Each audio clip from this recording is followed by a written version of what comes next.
जय हिंद एवरीवन। आप लोगों का लिमिट का जो लेक्चर है वो कंप्लीट हो गया है बिल्कुल। लास्ट सेशन हमने बनाया था 1 की पावर इंफिनिटी वाले इंडिटरमिनेट फॉर्म के ऊपर। आज जो हमारा सेशन है वो हल्का सा इंट्रोडक्शन है कि कॉन्टिन्यूटी क्या होती है। तो मैं आपको एक चीज रिकमेंड करूंगा कि आप जितने भी प्रीवियस ईयर के लिमिट के लेक्चर्स हैं वो जरूर देख लेना, क्योंकि कॉन्टिन्यूटी कुछ नहीं बस लिमिट ही है।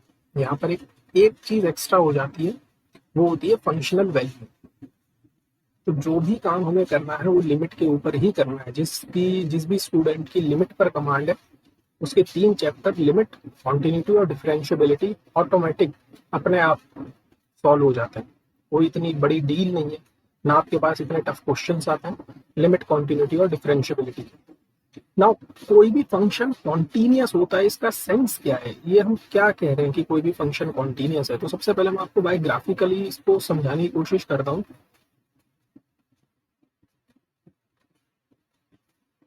ये मेरे पास एक्सिस है, this we have X axis and this we have Y axis. ये चीज हमने लिमिट के सबसे पहले वाले इंट्रोडक्शन क्लास में भी पढ़ी थी। सपोज मैं आपके सामने एक एट रैंडम ग्राफ ड्रॉ कर देता हूँ y equals to F of X. अब मैं आपको थोड़ा सा फर्स्ट लेक्चर पे लेकर जाता हूँ लिमिट के। सपोज ये पॉइंट मेरे पास ए पॉइंट है और इस ए पॉइंट पर मैं लिमिट कैलकुलेट करना चाहता हूँ। तो मैंने आपसे कहा था कि जिस भी पॉइंट पर हम लिमिट कैलकुलेट करते हैं, हम एक्चुअल में लिमिट का सेंस क्या है, लिमिट का सेंस है अप्रोच। अप्रोच मतलब जिस भी पॉइंट पर मैं लिमिट कैलकुलेट करना चाहता हूँ, मैं बस ये देखूंगा कि इसके छोटे से नेबरहुड में फंक्शन ने अपना क्या बिहेवियर रखा है। मैं इस बात में कभी भी इंटरेस्टेड नहीं था लिमिट के कॉन्सेप्ट में कि इस ए पॉइंट पर फंक्शन ने अपनी क्या वैल्यू दी है।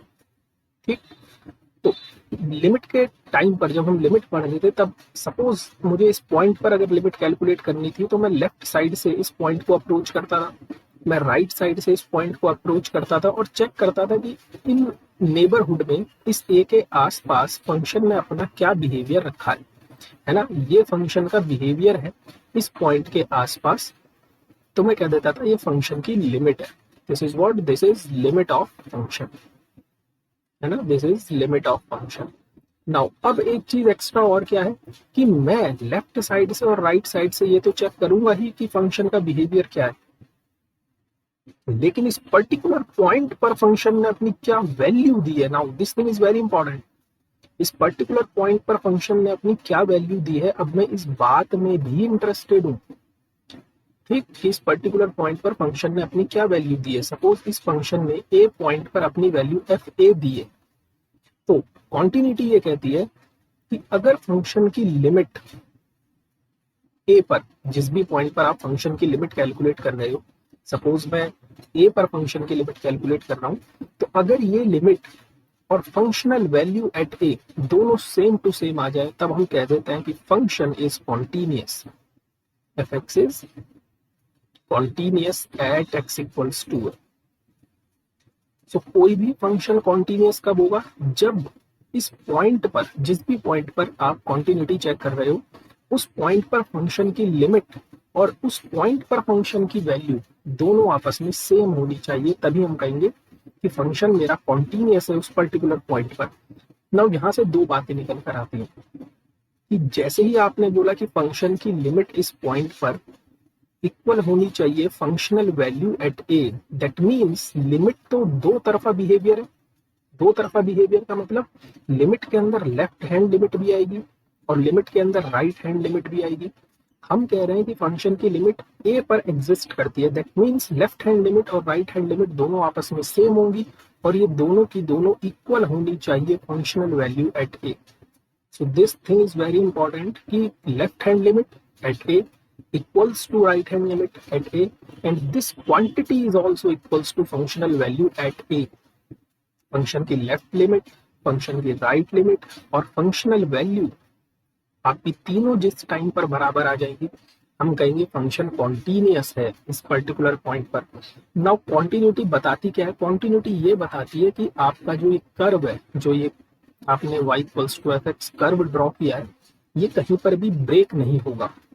कॉन्टिन्यूटी का बाय ग्राफिकल मीनिंग क्या है कि फंक्शन का जो ग्राफ है ये कभी भी आपका ब्रेक नहीं होगा। मतलब कहने का क्या है कि फंक्शन का ग्राफ कभी भी ऐसा नहीं बनेगा देखो नाम से ही पता चल रहा है कॉन्टिन्यूटी। कॉन्टिन्यूटी का मतलब जो कॉन्टिन्यूअस हो, पाथ कॉन्टिन्यूअस होना चाहिए।